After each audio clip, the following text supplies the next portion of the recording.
ইমান ধুনীয়া বিৱৰণ দিছে দুয়োজনৰ যুদ্ধত ৰাইজে যেতিয়া দেখি আছে দেৱতাবিলাকে অসুৰবিলাকে চমকিত হৈ গৈছে কোনেও কাকো পৰাভূত কৰিব পৰা নাই কেৱল যুদ্ধৰ অস্ত্ৰ ইজনে মাৰিছে সিজনে প্ৰতিৰোধ কৰিছে শব্দ হৈ আছে ভয়ংকৰ ভয়ংকৰ শব্দ লিখিছে একখানা বামহাতে যুঁজে বিদ্যাসুৰ তথাপিতো তাংক নপাৰন্তে পুৰন্দৰ ইন্দ্ৰই দুইখন হাতে যুদ্ধ কৰি আছে বিদ্যাসুৰে এখনেই কৰি আছে বলে কিন্তু পাৰা নাই হৃদয়ত ভগৱানৰ নাম সঘনে উচ্চাৰণ কৰি আছে মুখত নাম এৰা নাই কৃষ্ণয়ো সহায় কৰি আছে বুজিব পাৰিছেনে এয়া যিসকল ব্যক্তিয়ে কৃষ্ণৰ নাম প্ৰতি মুহূৰ্তত স্মৰণ কৰিব শিকিছে তেওঁ এটা স্তৰ উঠি গ'ল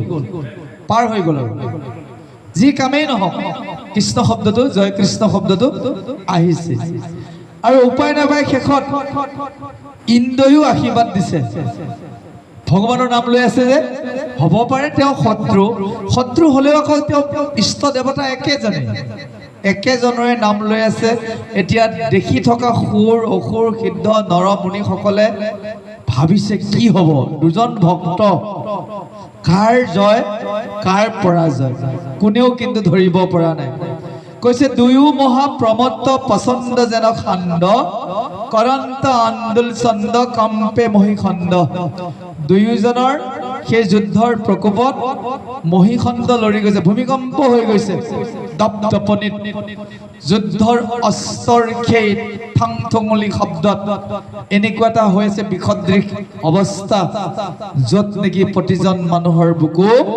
কঁপি আছে এতে লিখিছে মাৰি মাৰি জুংকাৰন্ত বোলে ৰাম হৰি তেখম্বাতো শুনি আনে বোলে উচ্চ কৰি তেওঁলোকে যে ভগৱানৰ নাম লৈ আছে বাকী সময়ত তাকে শুনি নাম লৈয়ে আছে যেন সেই ঠাইখন যুদ্ধৰ এটা পৰিৱেশ থকা নাই যেন ভক্তিৰ পৰিৱেশটোহে হৈ আছে চাব কোনো জায়গাত কিছুমান ব্যক্তিয়ে ঈশ্বৰৰ নাম নলয় আপুনি লোৱা আৰম্ভ কৰিছে নহয় প্ৰথমে অলপ কমি থাকিব পিছত গৈ গৈ গৈ গৈ আকৌ আৰম্ভ হৈ যাব ভগৱানৰ নামৰ সেইটো মহিমা বাৰু যা নহওক শাস্ত্ৰ মানুহে কিয় শুনিব লাগে অকণমান বুজাই দিছো লিখিছে এটা বেদত শ্লোক অনেক সংশয় ছেদি পৰোক্ষ অৰ্থ দৰ্শনম যে আমাৰ মনৰ মাজৰ সংশয়বোৰ ছেদন কৰি আচল বস্তুটোত উপনীত হ'বলৈ শাস্ত্ৰৰ বাহিৰে বেলেগ আৰু কোনো শক্তি নাই শাস্ত্ৰ সৰ্বস্ব চক্ষু শাস্ত্ৰৰ জ্ঞান হৈছে প্ৰত্যেক ব্যক্তিৰ বাবে দিব্য দৃষ্টিৰ দৰে চক্ষুৰ সদৃশ জ্যেষ্ঠ নাস্তি অধম এব যিজনৰ শাস্ত্ৰ জ্ঞান নাই সেইজন পশু তুল্য বুজিব পাৰিছেনে এতিয়া যদি আপোনালোকক কোনোবাই সোধে আপুনি কিমান ডাঙৰ ভকত হৈছে বেলেগ কথা বোলে ভাগৱত শুনিছেনে বোলে শুনিছো আপুনি আৰু পশু সদৃশ হৈ থকা নাই হয়তো কাৰোবাতকৈ অলপ কমকে বুজিছো কাৰণ নিজৰ নিজৰ বুজা ক্ষমতাটো কম আৰু বেছি থাকে এই যদি শাস্ত্ৰবোৰ পৃথিৱীত নাথাকিলেহেঁতেন যদি সাধু সংগ নাপালোহেঁতেন পশুৰ নিচিনা খোৱা বোৱা কৰি আছো এদিন মৃত্যু হলোহেঁতেন আৰু চুলিত ধৰি যম কিংকৰে নি কম তপত তেলত ভাজিলেহেঁতেন নে বাৰু খাটাং এতিয়াও যিবিলাকে আধ্যাত্মিক যাত্ৰাৰ গাড়ীখনত নুঠি ৰেলখনত নুঠি ষ্টেচনত কোনোবাই ৰৈ গৈছে তাৰটো খাটাং জয় কৃষ্ণ এইটো এটা আমাৰ কেন্দ্ৰীয় ভাগৱত চৰ্চা সমিতিৰ এটা আধ্যাত্মিক যাত্ৰা এখন ৰেল বুলি ধৰক প্ৰতি দবাত আমি সোমাই আছো কোনোবা ষ্টেচনত ৰৈ দিছে ভুলতে যদি আপুনি নামি পেলাই ষ্টেচনত বাট দিকবিদি ঘেৰাই গ'ল ট্ৰেইনখন যদি গুচি গ'ল আপুনি ৰৈ গ'ল আৰু জয় কৃষ্ণ অনুৰোধ কৰিম শিকি লওক অনেক সংশয় চেদি সমস্ত সংশয় নাইকিয়া হৈ যাব। এই নাম ল'লেই ন ভগৱানৰ ওচৰত যাব পাৰে। কালি এজন প্ৰভুৱে সুধিলে, মই একেবাৰে ভয় লাগি গ'ল। প্ৰভু নামটো ল'লে কিয় নাযাব? নামেই যদি কাম নিদিয়ে, কৈছে নাই ভালকে ল'ব লাগিব বুলি কৈছে। ভাল ভকত হৈ ল'ব লাগিব, যেনে তেনে ল'লে হ'ব নেকি? বিশিষ্ট ব্যক্তি তেনেকৈ প্ৰশ্ন কৰিলে বেয়া লাগে। তেতিয়া মোৰ লগতে বহি আছিল পাঠত, ওচৰত এটা ঘট আছিলে, পানী যে আছিল, এই ঘটত যে পানী থাকে। তেওঁ প্ৰশ্ন কৰিছে, ঘৰটো মই দেখাই দিলোঁ। প্ৰভুসকল ইয়াত কি আছে বোলে? পানী। তেওঁকো সুধিলোঁ কি আছিলে? পানী। ঠাই দিন অলপ আনক গৈছোঁ, ঠাই দিন মানে বিষ, ইয়াতে পেলাই দিয়কচোন, এক বোতল ঠাই দিন থৈ দিয়ক, তেওঁ বা মই খাই দিওঁ। আমি এতিয়া পাঠ পঢ়াৰ ব্যাখ্যা কৰা বুলি একশ্যন কৰিবনে নহয়? তেওঁৱে প্ৰথম কৈছে একশ্যন কৰিবই। পাঠ পঢ়িলোঁ বুলি নকৰিব নেকি? আপুনি ব্যাখ্যা কৰিলে বুলি বিশেষ ক্ৰিয়া নকৰিব নেকি? এইটো যিমান ডাঙৰ ব্যাখ্যাকাৰক নহওক, যিমান আলোচক নহওক, যিমান পাঠাচাৰ্য নহওক, বিষখিনিতো কাকো চিনি নাপায়। যাৰ পেটত পৰিব তাক মাৰি পেলাব। ঠিক তেনেকৈ যাৰ মুখত হৰি নাম আছে সি বাচিব নে নাবাচে? মাত বোল দিয়া নাই। জয় কৃষ্ণ। অজানিতে কোনোবাই যদি বিষ পান কৰে, বিশেষ ক্ৰিয়া কৰিবই। নাজানাকে এজন বেমাৰী মানুহে ঘচকে অমৃত অলপ খাই দিলে, বেমাৰী মানুহ, তে অমৃত খোৱাৰ পিছত মোৰ মৃত্যু আছে নেকি? নমৰে। বুজিব পাৰিছে? দেৱতাসকলৰ কিমান গণ্ডগোল আছে, কিন্তু কোনো নমৰে। তাৰ কাৰণ অমৃত প্ৰাণ কৰি থৈছে, হয়নে? আৰু কৃষ্ণৰ ভকতসকল ইমান সৌভাগ্যৱান, দেৱতাসকলে পান কৰা অমৃততকৈ কৃষ্ণ কথা অমৃত আৰু মহামূল্যৱান। দেৱতাসকল কেইটামান কল্পৰ বাবে অমৰ হৈছে, আৰু আমি অমৰ হ'ম যুগে যুগে সাৰা জীৱনলৈ। গম পাইছে? চিৰদিনলৈ। কৰ্ণৰ অমৃত, হৰিৰ চৰিত।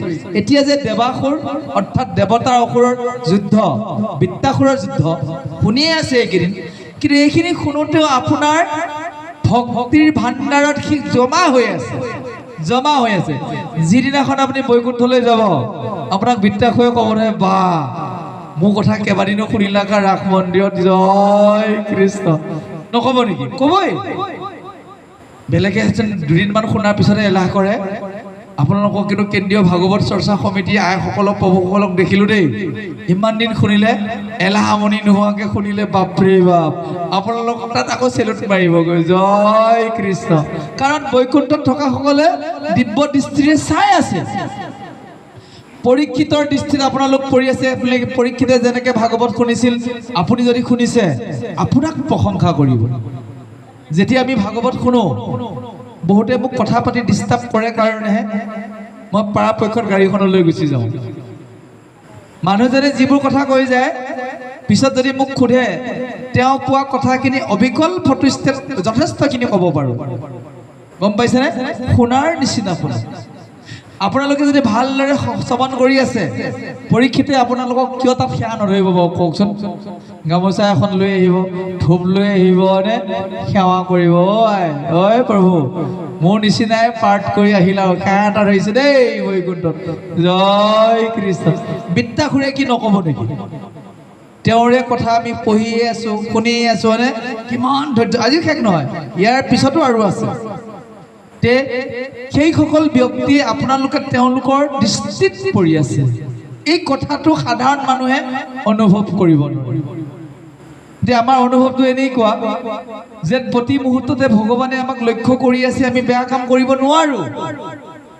চৈধ্য সাক্ষী আমাৰ লগত আছে, কিবা এটা বেয়া চিন্তা কৰিলেও ভগৱানে গম পাব। সদায় বেয়াৰ পৰা আমি আঁতৰত থাকোঁ। এইটো ভয় আকৌ এচাম মানুহৰ নাথাকে। জয় কৃষ্ণ।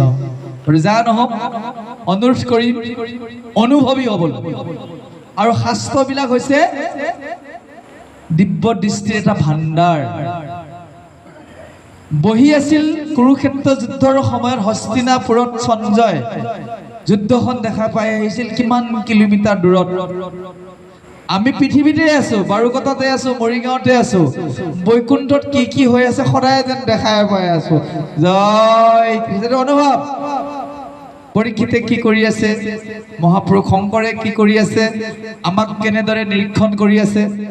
গণ্ডগোল কৰিলে মোকো ধৰি ল'ব, তোমাক মাষ্টৰ পাতি দিলো, তুমি দুটামান ক্লাছ গণ্ডগোল কৰিছা দিয়া, জয় কৃষ্ণ। যদি গণ্ডগোল কৰো আকৌ তাত মোক ধৰি ল'বগৈ, নধৰিব। তোমাক শিকাব দিছিলো এইটো, তুমি শিকাই আছা সেইটো। এদিন এজন ভকতে মোক সুধিলে, আপুনি বৈকুণ্ঠৰ বিষয়ে ইমানবোৰ কথা ক'ত পালে? মানুহেচোন নকয়ে কা। বোলো বৈকুণ্ঠ শব্দটো পাঠাচাৰ্য, বোলো বৈকুণ্ঠ শব্দটো আপুনি মাতিছেনে নাই? সেই আৰম্ভণিতে বোলে বৈকুণ্ঠ কল্পতৰু বুলি কওঁ। হাৰে, বৈকুণ্ঠ মানে সেইখন বৈকুণ্ঠ, কল্পতৰু মানে বৃক্ষ, যে যি বিচাৰে। আপুনি যদি বৈকুণ্ঠ কল্পতৰু বুলিয়ে ভাগৱতখন খোলে, তে বৈকুণ্ঠৰ বিষয়ে আপুনি কিয় নাজানে? জানো বা মই কিয় নাজানো? আপোনালোকে কৈ থাকিলেও বোলে মই বিশ্বাস নকৰোঁ। জয় কৃষ্ণ। বোলো আপোনাৰ ভাগ্য দুৱাৰ খোল খোৱা নাই। আপুনি জানেনে? পৰীক্ষিতে বেয়া কাম কৰি নৰকলৈ যাব লগা হৈছিল কাৰণে ভয় খাই শুকদেৱৰ ওচৰত কেইটামান প্ৰশ্ন কৰি ভাগৱত শুনি নৰকলৈ নগৈ বৈকুণ্ঠলৈ গ'ল। সেইখন ভাগৱতৰ আপুনি পাঠ কৰি আছে, আপুনি বৈকুণ্ঠ বিশ্বাস নকৰে। কৈছে আপুনি কেনেকৈ জানিলে ইমানবোৰ কথা? বোলো শাস্ত্ৰখনতে আছে। প্ৰায়বোৰ ব্যাখ্যা চাৰ্যচোন নকয় বুলি কয়। বোলো তেওঁলোকে এবাৰ বুজি পাইছেনে নাই? কিন্তু ইয়াততো মই গম পাই আছো, আন নালাগে বৈকুণ্ঠত তেওঁলোকে কি কি কৰি আছে ভাগৱতখনতে লিয়া আছে। অধিকাংশই আপোনালোকৰ নিচিনা কৃষ্ণ কথাই শুনি আছে। জয় কৃষ্ণ। সেয়েহে কোনোদিন ভাগৱত শ্ৰৱণৰ কাৰণে এলাহ নানিব। যিদিনে এলাহ আনিব জানিব আপুনি কালৰ কবলত পৰিছে। এলাহ, দুচিন্তা, পৰস্বীকাৰতা, ঈৰ্ষা ভাৱ, এইবিলাক হৈছে কলিৰ বস্তু। গম পাইছে? সকলোকে ভাল পাব পৰা গুণ, ভাগৱতখনক স্নেহ কৰিব পৰা, কৃষ্ণক ভাবি থাকিব পৰা, এইবিলাক হৈছে ভগৱন্তৰ গুণ।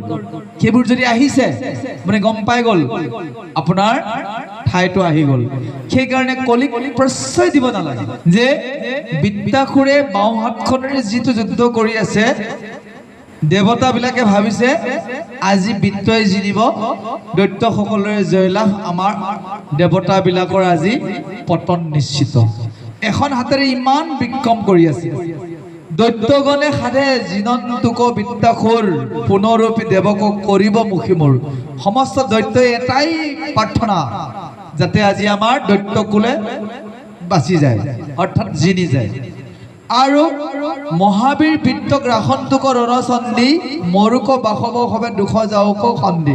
আজি ইন্দ্ৰৰ মৃত্যু হওক, বাসৱ মানে ইন্দ্ৰ, ইন্দ্ৰৰ মৃত্যু হলে আমি আকৌ ৰাজত্ব পাই যাম।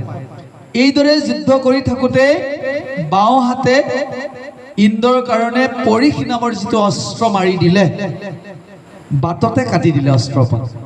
এতিয়া যে যুদ্ধবিলাক চলি আছে, কোনোবা এখন দেশৰ পৰা এটা অস্ত্ৰ আহিছে, মাটিত পৰিবই দিয়া নে, মাজতে তাক বিচ্ছিন্ন কৰিছে। এই গোটেইবোৰ ভাগৱত আৰু মহাভাৰতৰ পৰাই লৈ আছে। জয় কৃষ্ণ। মই সামৰিক কথালৈ ইমান নাযাওঁ, প্ৰসংগটো বুজাই দিছোঁ। আপোনালোকে বহুতে শুনিছে, বহুতে টিভি বা মোবাইলত দেখিছে, আহি আছে যুদ্ধৰ বিমান, বাটতে তাক ধ্বংস কৰি দিয়া হৈছে। এতিয়া চাওক, ভয়ংকৰ স্বৰ্গ সমান ওখ হৈ আছে বিদ্যাসুৰ, বাওঁ হাতে পৰীখ নামৰ অস্ত্ৰ মাৰি পঠাইছে, জেট বিমান এখন পঠাইছে আৰু অস্ত্ৰপাত। ইন্দ্ৰই বাটতে সেই পৰীখ অস্ত্ৰপাত কাটি পেলাইছে। ইয়াতে লিখিছে যে এহি মতে যুদ্ধ যেবে সংকট মিলিল, ছিদ্ৰ পাই বৃত্তে পাছে পৰীখ ধৰিল। সুবিধা পাই সেই অস্ত্ৰপাত মাৰিছে। যমদণ্ড সমতাক দেখিয়া প্ৰত্যেক ইন্দ্ৰক লাগিয়া বাম হাতে হানিলে, বাওঁ হাতেই মাৰি পঠাইছে। আৰু ইন্দ্ৰই কি কৰিলে, দেখি ইন্দ্ৰে বজ্ৰ ধৰিলে ক আঠে বেঠে, সেইপাত অহা দেখা পাই বজ্ৰ উলিয়াই ললে, বৃত্তৰ পৰিঘ কাটি পেলাইলা বাটতে। ওচৰ আহি নাপালেই, আকাশতে তাক কি কৰিলে, চূৰ্ণাকৃত কৰি দিলে। এতিয়া যুদ্ধবোৰ তেনেকুৱাই নহয়নে বাৰু? এতিয়া চব ৰকেট লঞ্চাৰে যুদ্ধ কৰিব, মিছাইলেৰ যিটো যুদ্ধ কৰিব, নিশ্চিদ্ৰ পহৰাত হৈ আছে প্ৰত্যেকখন দেশৰে নিজৰ নিজৰ সীমাত। ভুলতে যদি কাৰোবাৰ জেট বিমান আহি যায়, বাটত চূৰ্ণাকৃত হৈ যাব। ভাল কামৰ কাৰণে যদি আহে, হেলিকপ্টাৰ এখন উৰাই দিব। পাৰ্মিশ্যন ল'ব লাগিব গম পাইছেনে বাৰু আকাশ মাৰ্গটো এতিয়া বন্দী হৈ গৈছে আগতেও সেইবোৰ কথা কৈছে সেই সুযোগতে ইন্দ্ৰই কি কৰিলে বজ্ৰ মাৰি বাওঁ হাতখনকো কাটি পেলালে কেনেকুৱা লাগি গৈছে মানে বজ্ৰপাতে প্ৰথমে অস্ত্ৰপাত কাটিলে পৰিকস্ত্ৰ পিছত ইন্দ্ৰই চেক বুজি বিদ্যাসুৰৰ বাওঁ হাতখনকো কাটি দিলে কেনেকুৱা লাগিব দেখিবলৈ বাৰু আপোনাৰ সন্মুখত নাৰিকল গছৰ সমান ওখ ধৰি লৈছো এজন মানুহৰ দুখন বাহু নাই যুদ্ধ কেনেকৈ কৰিব খাটাং সিদ্ধান্ত আৰু দুখন হাত কাটিলে যেতিয়া বিদ্যাসুৰ আৰু জয়লাভ হ'ব নোৱাৰে কিন্তু ইয়াত কাহিনী বেলেগ দি আছে কাৰণ কৃষ্ণৰ ভকত হয় হাত দুখন নাথাকোতেও কেনেকৈ ইন্দ্ৰৰ পৰাজয় হৈছিল ভয়ংকৰ বিৱৰণ ভাবিবই নোৱাৰি ইন্দ্ৰই দুখন হাতেৰে যুদ্ধ কৰি আছে এখন হাতেৰে যুদ্ধ কৰি আছিল বিদ্যাসুৰে এইবাৰ বাওঁ হাতখনকো কাটি দিলে লিখিছে যে বাওঁ হাতখন কাটি দিলে পৰিঘকে বাহুকে কাটিলা একেবাৰে সাধু ইন্দ্ৰ বুলি প্ৰশংসিল দেৱাসুৰে আৰু দেৱতাবিলাক অসুৰবিলাকেও ইন্দ্ৰক কৈছে বা ইমান মহান যোদ্ধাজনৰ দুয়োখন হাতো কাটি দিলা তুমি সঁচাকৈ ধন্য সেই হাত দুখন কিদৰে পৃথিৱীত পৰোতে ধাৰাসাৰে তেজ বাঢ়ি গৈছিল আৰু তাৰ পিছত হাত নোহোৱাকে কেনেকৈ আক্ৰমণ কৰিছিল পদবন্ধে দিয়া আছে আমি শ্ৰৱণ কৰোঁ জয় কৃষ্ণ।